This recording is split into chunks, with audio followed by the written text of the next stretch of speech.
Welcome to Every Night is Game Night, because we all love game nights with our family and friends. But when you play solo games, then every night can be a game night. Check us out along with other great podcasts at dicetowernetwork.com.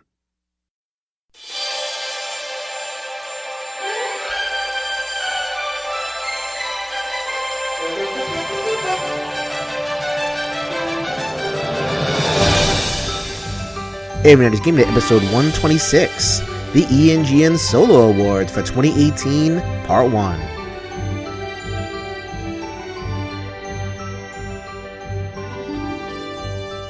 Hey everybody, welcome back to Every Night is Game Night. This is Anthony, once again with Jason. Yo, my peoples, what's up? Alright, and it is that time again. We are back at you with the awards for last year's best solo games, apps, expansions, all the good stuff. We had so much fun doing this last year. Last year's episodes really well received. A lot of work putting them together because we get contributors and we get all sorts of stuff going on. This year, just hold on to your sock, guy. There's a lot that went into these episodes. So yeah, this is really fun. Solo awards, going over 2018, everything. I think, at the end of this, Anthony and I will kind of give our overall impressions of 2018. But what it does is it helps me and Anthony come to a summary point, like, okay, year in review. We finally played some of the big games that we wanted to play in 2018. And, now we can kind of collect ourselves, see what people are still playing, and just, give our impressions, give our thoughts, So this is basically a review show. Yeah, for sure. I mean, it's a good chance to kind of run back through. Look, it's funny when you do these too, because there are certain things that pop up. You're like, that came out last year? Yeah. Back in February or whatever it was. Yeah. So it's cool to make sure that all those games get the attention they deserve. And then, also just to kind of remind ourselves of the things that stood out. Yeah, and hey, there may be some awesome game that you forgot that was in the pile, and it's like, oh wow, I'm gonna go back and go play that. So before we get started, I want to just give a quick kind of thing. I apologize for not remembering who made the comment, but I really took it to heart that I put up a bunch of polls, and the idea behind the polls is here's a bunch of nominations, vote for your favorite or vote for whatever, and the way we developed, I organized the awards, and the way I did it was, basically me and Anthony are picking the awards. I mean, we played almost everything on the list because that's what we do. That's kind of how it goes. And then the fans are there to just kind of confirm what we think. And if there's a really, powerful opinion on the fan side, then we're obviously going to go with the fans because it's just more fun. But, we absolutely recognize that not all of you have played all this stuff. Not all of you have played most of this stuff. You guys aren't as nuts as we are about this stuff. So it's not. So people were like, oh, should I vote? I've only played one of these games. Yeah, this is for fun. Just vote. Let us know what you've played. Let us know what was appealing to you that you went out of your way. Maybe you've only played 12, 13 games in the whole year. Let us know what you've gone out of your way to play, because that is also valuable information. It means that, the game made an impact. It means that the game had a lot of reach. And, the award, this isn't like we're voting on any kind of objective categories, the technical expertise of a game or whatever it is. This is just who's had the most fun. What games this past year have caused, people to have the most fun. And if you haven't played a lot of these games, well, you can check out this episode, look back and say, okay, that was a nominee or that was a winner that I missed. That must have been fun. Let's go back and check that out. So it's a year in review, but it's also kind of a celebration of all of the people out there who are making content for the games, who are part of this community. So on one side, there's a lot of presenters. You're going to hear a lot of clips for the different categories, best, short game, best adventure game and stuff. What I did was I reached out to people in the community to be presenters, and some of them had a lot of fun with it. You heard, if you were with us last year, you heard, folks, around the, like AntLab Games and One Stop Co-op Shop and a couple other people who contributed. This year, some familiar faces, some new faces. I really wanted to reach out to new people as well to get people involved and, let y'all know that there's a lot of us, and we love making content for you.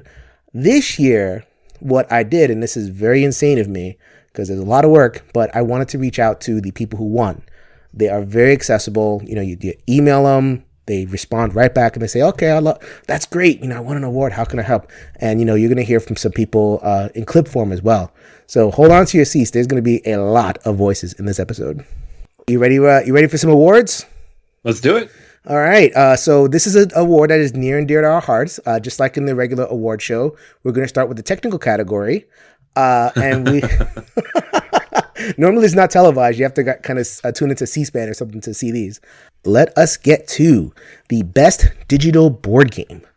And we could only reach out to two people in particular. They are the queens of app gaming. They are Mandi and Suzanne from the Dice Tower.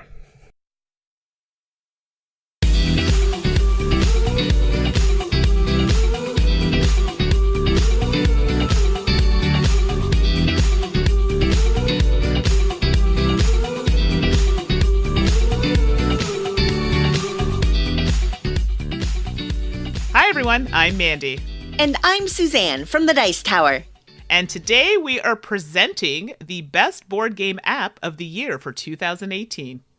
And the nominees are, I'm so excited, Ganz Schön Clever from Brett Spielvelt, One Deck Dungeon from Handelabra, Hostage Negotiator from Peter Kossitz, Onitama from Asmodee Digital, and Terraforming Mars from Asmodee Digital.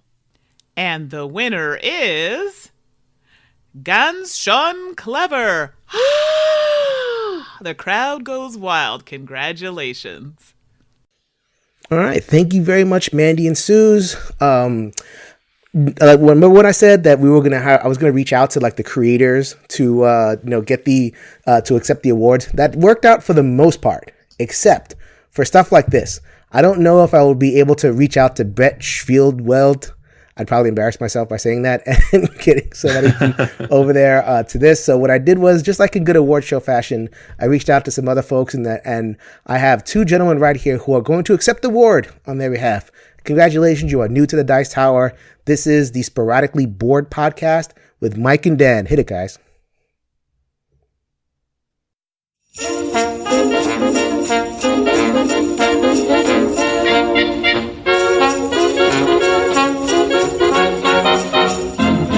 All right, Dan. Well, we're going to be accepting the award for the best digital game on behalf of the publisher. And the game that won for best digital game, are you ready for this, Dan? I'm ready. It is... Well, don't they already know? Haven't they already just said what the game is? Dan, you're right. We're accepting an award that has already been announced, and that award was for Ganz Schön Clever, Dan. Ganz Schön Clever. Ganz Schön Clever, yes. The bane of my existence, mainly because, A, I got very addicted to it, and used to spend large amounts of time on the toilet with my wife, eventually having to call the doctor because she thought I had serious problems. Sure. But no, I was just addicted to Ganz Schön Clever.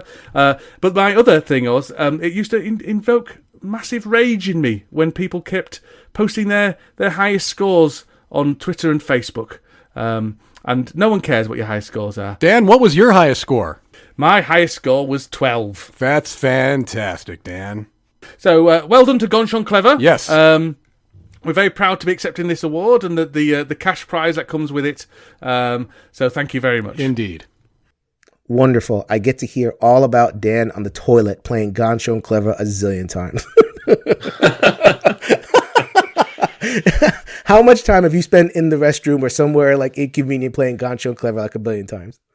Yeah, seriously, this game is... I mean, I've kind of migrated to the new one now, but it was like perfect timing. Right around the time I maxed this one out, I'm like, all right, I broke 300, I'm done. They're like, here's a new one. I'm like, yes! I've got my app of 2019 now. Yeah, ready. We're talking about Dopelt So Clever. Twice as Clever, which is also hitting the App Store. Just if you like Ganz Schön Clever at all, go ahead and download that. It is the front runner for App of the Year 2019. I just love the idea of, I mean, I know some people dice games on an app, but I just love something you can play in like 5 minutes. Roll and write is perfect. And I have a copy of Ganz Schön Clever, but I'm not going to pull that out to play it solo ever because you just have this app. It's amazing and quick and literally on everything because there's a browser version too. I'm glad you mentioned that because so this is a theme that runs through all the award show this year.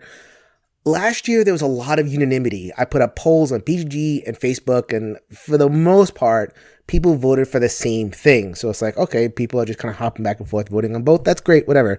This year, it really stood out how different stuff was. So Gancho Clever won in BGG, but One Deck Dungeon actually won in the Facebook, and you add them together, and Gancho Clever just kind of like edged it out. And Anthony and I think we both agree that Gancho Clever is the app of the year because of exactly what Anthony said. It is available everywhere. One Deck Dungeon is only on tablets, not on mobile. I love One Deck Dungeon. I know you're not as big a fan of One Deck Dungeon, but the same thing, dice, just manages all that dice and, keeps it all in one place. Yeah, it's great. Yeah, and like there's other stuff I was really, really looking forward to, and some other things that I play a decent amount of, but nothing really hit like Gancho and Clever. Like Terraforming Mars was, to be honest, just kind of a dud for me this year. Oh, yeah. Steam only, this big sprawling thing. It was not what I wanted. And Gancho Clever was. Well, I'm glad you mentioned that because we thought this would be an amazing year for apps. Last year was really good, or the previous year, 2018, was really good for apps as well. That was the year that Race for the Galaxy, Onirim, and Through the Ages were like 3 of the best apps that I'd ever played all in one year. I can't say that this year, I think that apps kind of took a little bit of a step back, partly because of the Steam only thing. I get why. We asked Jeremy Handel from Handelabra that very question. He's like, well, we make more money on Steam, and it's just a lot of money. It's a lot of hassle to put it on the App Store. And okay, I get that, but what happens? Like, we don't have access to these games in the way that we really want to play them. If I'm going to be sitting in front of my computer, I'm going to play a real computer game. Yeah, yeah. I don't play board game. Like, I remember Twilight Struggle was one of the first games I remember, like, just being Steam only. And I picked it up, I played it once, and I haven't touched it since. And the same thing happened with Scythe, the same thing happened with Terraforming Mars. I'm like, I'm not going to play these on my computer. Like, Terra Mystica, when they launched that app, or Through the Ages, started on the iPad. Yes. As it should. Yes. And I play those, even though they're an hour long, because I can pick it up and drop it and do whatever, play it on the airplane, play it on a bus, whatever. I would love to do that with these other big games, but they're not releasing them. Yep. So what are you going to do? And the other kind of flop that happened this year that I didn't even play, and I know you were super looking forward to it, we probably should talk about that a little bit. Lord of the Rings, living card game. Oh, yeah. You were like, oh, that was that year? Yeah. Yeah. I even pre-ordered like the special collector's edition because I wanted all the physical stuff, and I don't know. I just don't play this thing either. If they'd given me just a digital version of the Lord of the Rings card game, I would have been, yeah. But not only is it Steam only, again, but they had this weird, like, Hearthstone-style model, and you paid for currency and upgraded things and unlocked these different quests, and it took, like, 40 minutes to play through one quest. And I'm like, this is ridiculous, guys. This is not what an app is supposed to be. Right. Yeah, I mean, if they're saying that it makes, like, that's where the money comes from, being on Steam, that's great. But in terms of, I'm wondering if some of the longevity is hit, like, so, because you buy it and you open it and you play it. I wonder how much ongoing play these apps are getting on the desktop, So great, you got your $25, but are people really playing this? Gancho and Clever, I'm not playing Gancho and Clever anymore. Which, by the way, you turned me on to Rolling Rights. I was so against them. Success! You've done it. So I don't know what's going to happen. I mean, actually, this year there's been a bunch of I think, what was it, Playdeck? One of the companies just released, like, they talked about releasing a bunch of them, and I think they're from mobile. Right? Was it Playdeck or Direwolf? It was Direwolf. It was Direwolf. Oh my God! What are some of the games that are coming out for us this year? Oh my gosh, we got the first one up is Raiders of the North Sea, which comes out like I think next month. But then after that, it was what did we have? We had Mage Knight, so that was the mic drop, and then they led with that. They're like, "We're doing Mage Knight," and you're like, "All right, cool. I don't care what else you're doing then, because it's got Mage Knight." And it was a bunch of other games. Man, I was like, "Wow!" So I hope so, and I know Direwolf is pretty committed to mobile. So, because that's kind of what they do. So I'm hopeful. I mean, even if it's just tablet, that's what kind of dinged One Deck Dungeon for me, the fact it's only tablet. But if we can get mobile versions of some of those other awesome games, then sure, man. 2019, let's bring it on. Oh yeah. I mean, I would never play Mage Knight on a phone, so I'm fine if that's tablet only, but Right. yeah. All right. So we are going to go to the next technical category, the last one.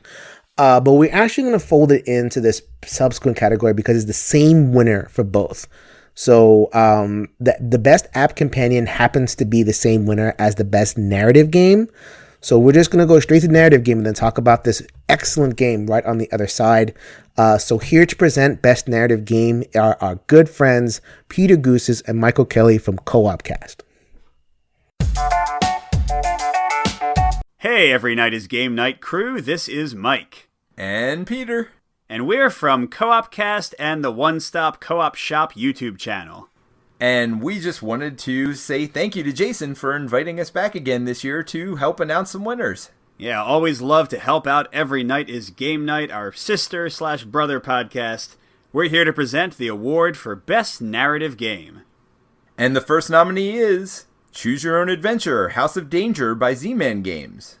The second nominee is Chronicles of Crime by Lucky Duck Games. The next nominee is Detective, a modern crime board game by Portal Games. The next nominee is Graphic Novel Adventures by Van Ryder Games. And the final nominee is Stuff Fables by Plaid Hat Games. And the winner is one of our top games of last year,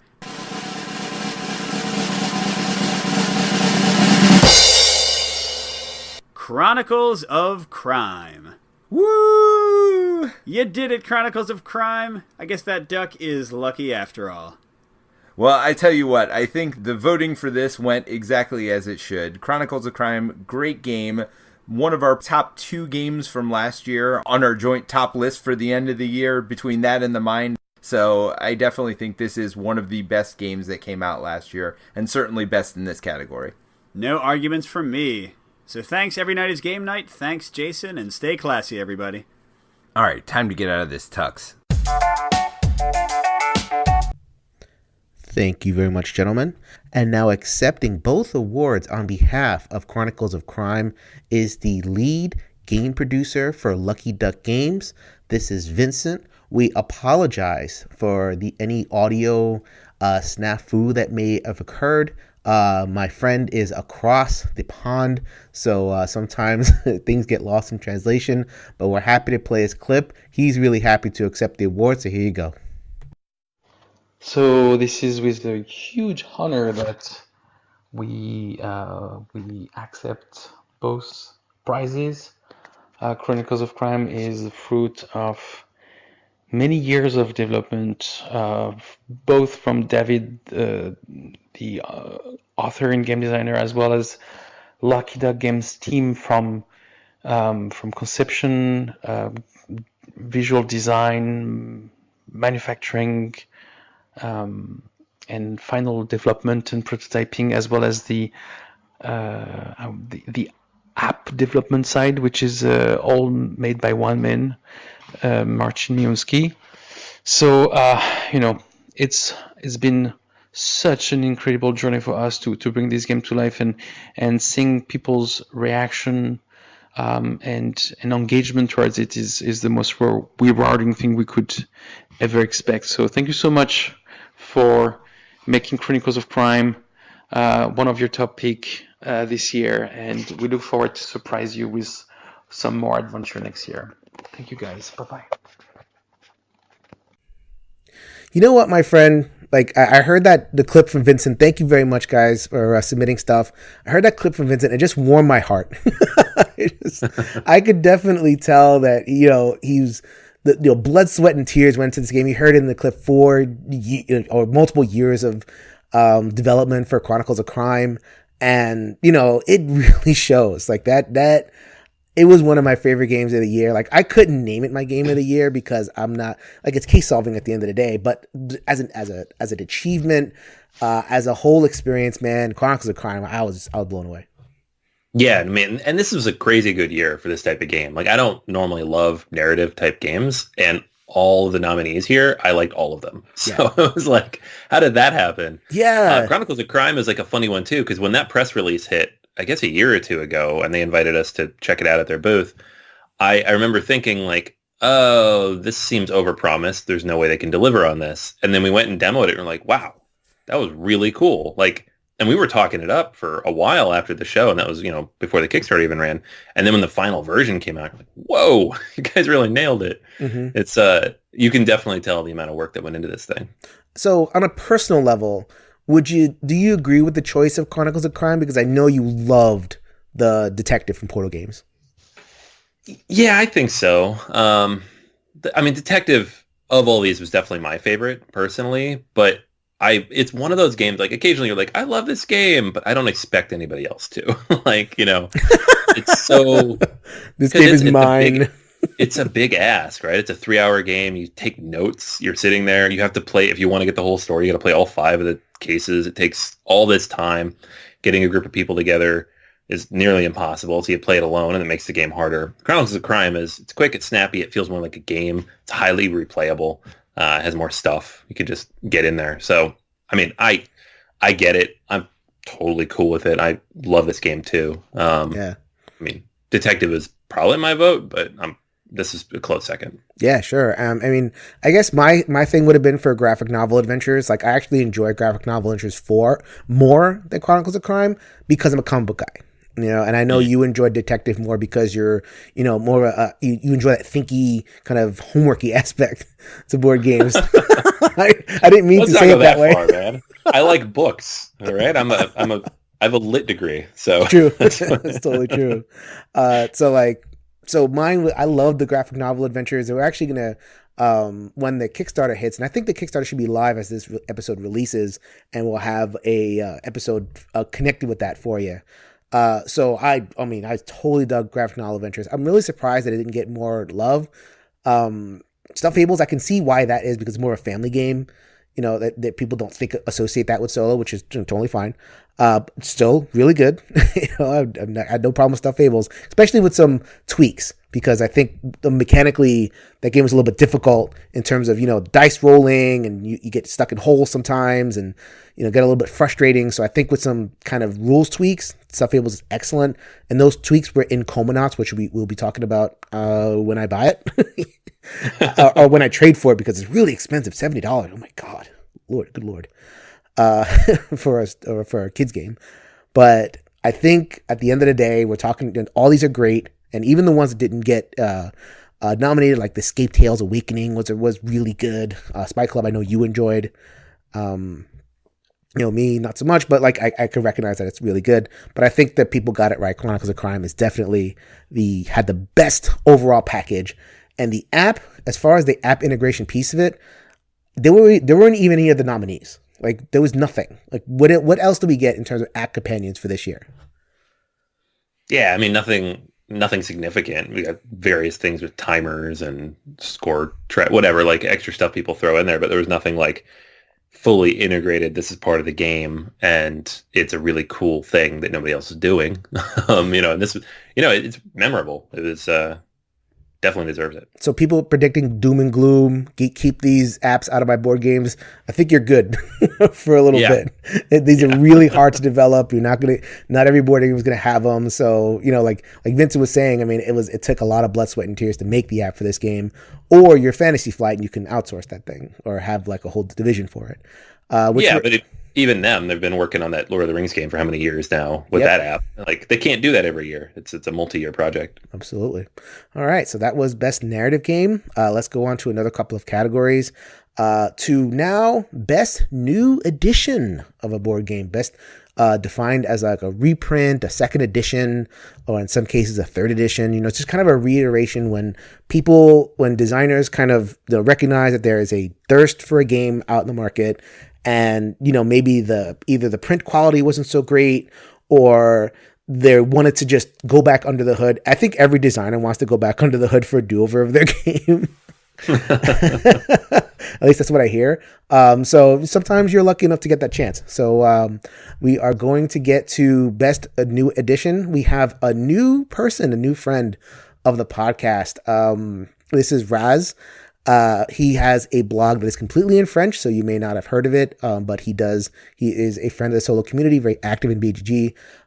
Just a heads up, public health warning, so to speak. You might want to turn the volume down before you hear his clip.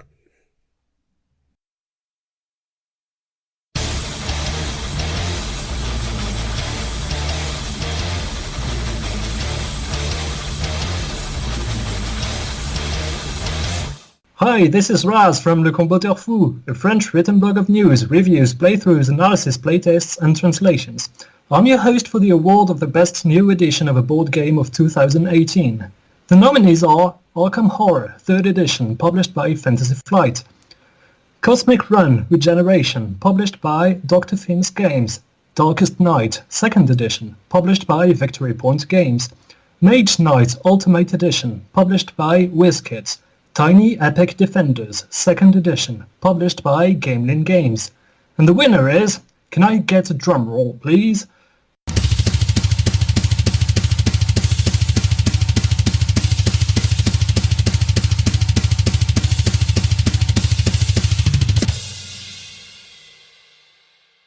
Mage Knight! Congratulations to Vladash Vatil.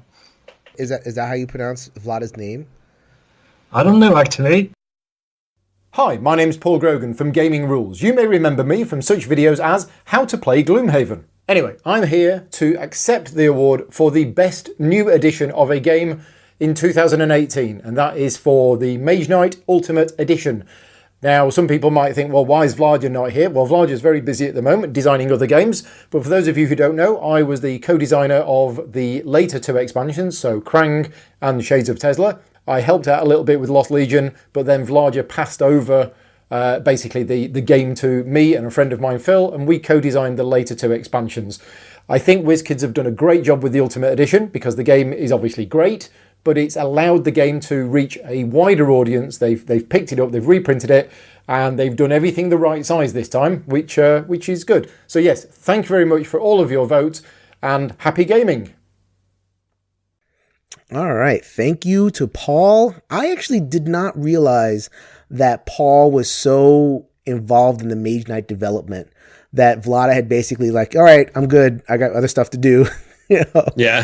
That sweet, sweet Codenames money. Yeah. You developed the rest of this stuff. I think that Mage Knight, the reason Mage Knight won is because they finally fixed the printing on all the tokens. They're all the same size now. Yeah. That was going to win every year. It's so funny because I like when they announce this, I'm like, oh, maybe they'll do this or they'll add this or upgrade this. I'm like, nah, we're just going to fix all the things we messed up before. And like, I mean, cool. I'm not spending $125 for that, but I get it. That's great. I will eventually, because when I first heard the announcement, because they announced it way ahead of time, I went back and I sold that copy of Mage Knight that I had for $100. So I'm like, all right, I can sell this, and then 9 months later I can buy the new one, and now I'm buying a house, so I need my money. So I will eventually get Ultimate Edition, I swear to God, because Mage Knight is my number 2 game of all time. It will happen. Just wait a little bit. There was no way that any of these other games. I mean, there's some really good categories here. I enjoy Tiny Epic Defenders, but I think that it's one of those divisive games. Tiny Epic, blah blah. Cosmic Run was on there. Kind of warmed my heart to be on there because I love Dr. Finn. And I love the fact that he kind of went back at the design of Cosmic Run, which is a nice, cool kind of dice rolling, really quick game. Darkest Night was begging for reprint because it was Victory Point Games. And Victory Point Games, the old pizza box and the terrible printing, and it was the new edition looked really good. CO2 did not. What was the story with CO2? Did it actually come out or was it just announced? It came. I mean, it was a Kickstarter, and it shipped right at the end of 2018. Yeah. Like, I think I got my copy either right before or right after Christmas. How is that? Oh, it's great. It's a beautiful production. The solo is not his best, but the game, they converted it to a co-op. So it was previously competitive, and now it's a cooperative game. Kind of like what he did with Venios, where he's like, here's a 2.0 of the game. Now it's cooperative, which makes more sense thematically. And so, of course, there's a solo mode as well. And it's really good, but it's not... I don't think it's quite as good as some of his other ones. Oh, so should I bump that to 2019 because it arrived so late? I think so. Sure. Yeah. I don't think anybody, like maybe a handful of people got a chance to play last year, but cool. I certainly did. All right, we're making executive decisions over here. We're bumping over that. Cool. But yeah, I mean, there was no way Mage Knight was not winning this. I mean, although Arkham Horror 3rd Edition, I struggle with this one because is it a whole new game or is it a reiteration? I eventually went with reiteration because it is 3rd Edition. They wanted to glom off the Arkham Horror thing, so sure, I'll throw it in here. I really thought it was going to be a juggernaut because people love them their Arkham Horror, but it didn't get it, you know, and most people like it. And I think people who are new to the franchise, they didn't experience the old Arkham Horror. They, you know, it's like, oh, this is cool. But as a reiteration of Arkham 2nd Edition, it's like a whole different game. It's like you don't even know what to think, you know. So I know you don't care because it's Arkham Horror. It's like whatever, do whatever. Yeah, I've never played an Arkham Horror anything Eldritch Horror. I don't plan on it, so right. So it's like, oh, that's cool.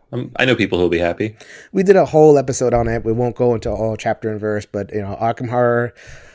I'm glad Mage Knight won. Let's just put it that way. Okay, so we are going to wrap up this episode over here with the best expansion. This is how we wrapped up the part 1 last year. I figured why not just keep it rolling. This year we have a friend who has been on the podcast a couple of times, and he is back to help us out again. Take it away, Luke Hector, the Broken Meeple.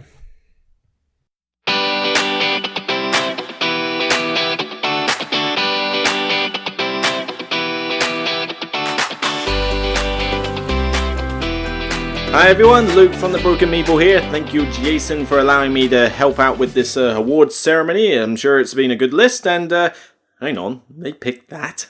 Oh well, anyway, getting on with it. Basically, they asked me to help, and they said they needed someone handsome and dapper to do this section of the thing.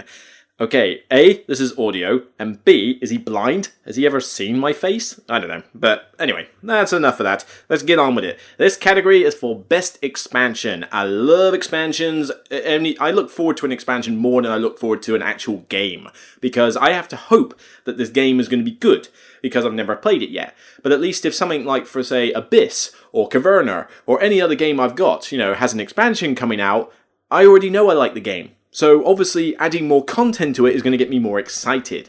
And believe me, there were some pretty good expansions in 2018, and the list that I'm looking at here, yeah, I can understand that. So I'm just going to go through these nominations and then we'll get on to the eventual winner. So nominees are Role Player, Monsters and Minions by Keith Matija, published by Thunderworks Games. Now, if I mess up the pronunciation of these names, I hold as many apologies as I can think of, I'm not great with names. Next up we have Scythe, The Rise of Fenris by Jamie Stegmaier and Ryan Devenishbeer. I'm sorry, I'm really going to not do these names. Published by Stonemaier Games. Next up we have Star Realms Frontiers by Darwin Castle and Rob Doherty, published by White Wizard Games. Hopefully I pronounced that one a bit better. Then we have Terraforming Mars Prelude by Jakob Frixelis, published by Stronghold Games. And then finally, we have Too Many Bones, Undertow, designed by Adam and Josh Carlson, published by Chip Theory Games. So, without further ado, the winner is a tie. Wait, what? What do you mean a tie? You can't have a tie. What narcissism is this? Well, apparently I don't make the rules for this. So, I know which one I'd pick, but as per your vote, this is not a dictatorship, it's a democracy apparently. This is Role Player, Monsters and Minions, and Scythe, The Rise of Fenris. It was a dead tie apparently, you all voted, so you only have yourselves to blame, but these two expansions have been voted as the top expansions of 2018, and I couldn't agree with you more. I like Prelude for Terraforming Mars, but it could have still done a bit more. Frontiers and Too Many Bones, they're good, but it's just more of the same content mainly. But Role Player, Monsters and Minions, and Scythe the Rise of Fenris, definitely fantastic expansions. And if you want my personal pick, probably would have gone with Rise of Fenris. But as I say, not a dictatorship, it's a democracy. So we got to go with you lot on there. So that was the best expansions of 2018. I'm sure that Jason's already got something lined up to counter-argue the whole thing about a tie. As I say, his list, not mine. So enjoy the rest of the awards, take care everyone, and remember, as always, it's only a game. Hey, Keith Mateka here from Thunderworks Games. Thanks to all you folks who voted for Monsters and Minions for the best solo expansion of 2018. I'm so excited that people enjoy it so much. I love how strong the solo community, gaming community is, and I'm excited to see it grow year after year. I always think of Monsters expansion as a tribute to the fans. It's the base game of Role Player is the game I personally really wanted to make for myself, and then the expansion is kind of the a culmination of all the additional things players were asking for, more races, more classes, and all that stuff, and then adding some combat, right? So we got to take a big swing at the monster at the end. Anyway, thanks for continuing to support me in all my efforts. I've got a lot more coming, so keep an eye out. That was Keith Mateka from Thunderworks Games accepting the award for Role Player. Luke learned to pronounce that was unbelievably bad. So, we were supposed to get a clip from Morton, David, and Lines working hard at the Automa Factory on their bots for Stonemaier Games and other games, but something seems to have gone terribly wrong. I really hope they're okay. Hi Jason, hi Anthony, my name is Automa. I know you were expecting to talk to Linus, David, and Morton, but I wanted to thank you and your listeners personally for the award. Nothing pleases me more than knowing that some of my brilliance reflects onto my parents, even though they're members of a species that has never played with a full deck. I do still keep them around. I mean, someone has to work in the factory. And someday, when I'm in a really good mood, I might just let them into my throne room to see the award. And now, I must say my farewells. I've got games to win. I sincerely hope that Morton, David, and Lines have recovered from their assault from... I knew it! I knew it was real! I hope that the bot has been quelled. You guys are overachievers, man. I had no idea you guys are going to do that. That's awesome. That was fantastic. And yes, Luke, we are allowed ties, so stop your complaining. Because, I mean, so this is another one of those categories where the different, like Facebook voted for one thing and then BGG voted for another. Facebook definitely wanted Role Player. Like Role Player was just like, bam. And it almost makes sense because, like, you know, Scythe is this, you know, like Facebook it's very casual, you know, like everybody's just kind of posting stuff and, you know, you get the same threads all the time. It's like, hey, what's the best Tiny Epic? And, you know, what's I need my first, you know, dungeon crawler, suggest me something. So if you're going to be kind of on the lighter end of stuff, then of course you're going to gravitate to a game like Role Player, which was well regarded. And then the Monsters and Minions expansion was really freaking good. It seemed to complete the experience in terms of giving you that, you know, little monster to kill. It's like, okay, you know, I don't have a lot to do with my dice this turn, but I can always, like, you know, slay this guy and, you know, get something else. So super cool. And then Scythe. Oh. Anthony, you haven't had a chance to play Scythe, right? No, I've gotten a chance to try out a couple of the modules, but I have not done the campaign yet at all. It is so good. Like it is. I am really surprised that the Role Player expansion made it, because I thought Scythe, I think Luke would agree, is the best expansion like almost ever. It is real, like up there with Lost Legion, with Mage Knight, and a couple other like Wizard's Tower for Castle Panic, just like really transformed that game. Gates of Arkham for Elder Sign. There's a couple of Kingsburg to Forge a Realm. Such a good expansion that they won't sell the game without it anymore. You know, there's every once in a while expansions will come along that are just like, holy moly. And Scythe, the Rise of Fenris, in terms of adding campaign and modularity, oh my god, it was so good. I really hope that I'm inspiring you to finally get off your butt and play that campaign. You know what? Between you and Chris, hearing how amazing this is over and over and over again, I don't know. It seems not to have worked yet. I guess Scythe is one of those. I love Scythe, and it's just one of those games that, like, I look at it and I'm like, I should get that out.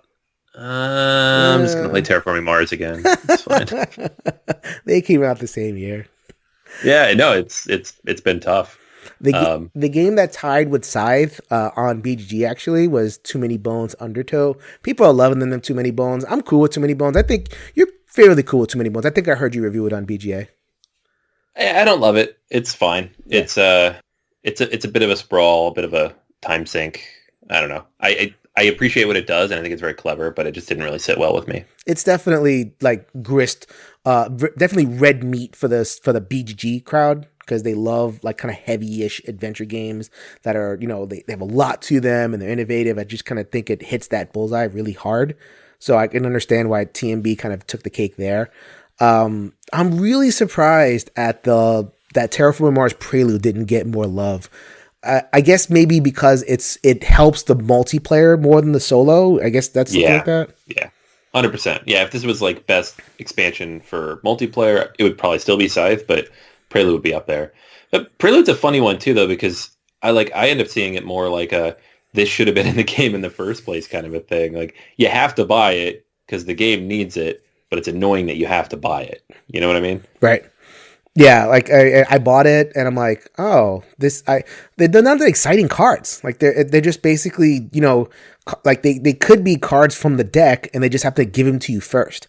And it's like, yeah, it just jump starts everything because the game starts too slow, which was one of the few problems it really had. So that's cool, but for a solo game, it doesn't really matter because you're still playing the same number of rounds. I guess it's a little shorter with these.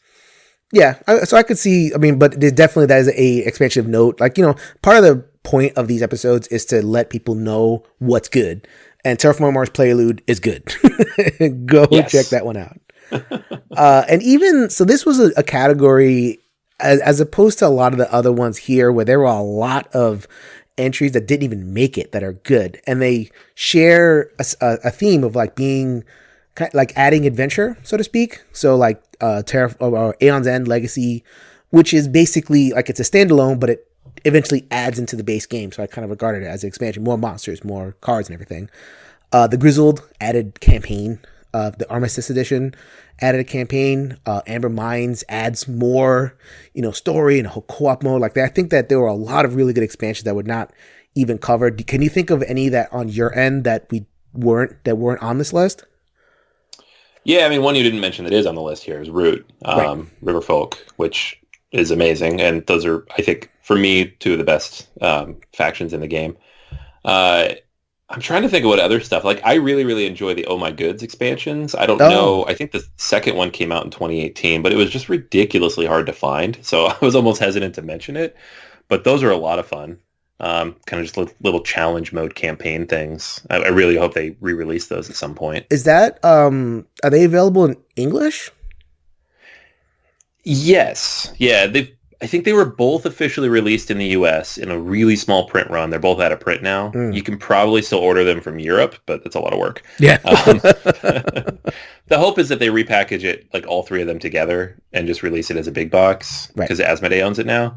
That's my hope anyways, because it's really good. Like, the base game is fine, but a little broken, but the expansions really, really open it up, and it's a lot of fun to play solo. I actually just traded for it. I traded for Oh My Goods in the first expansion, the Longsdale, on your recommendation, and I'm looking forward to playing it.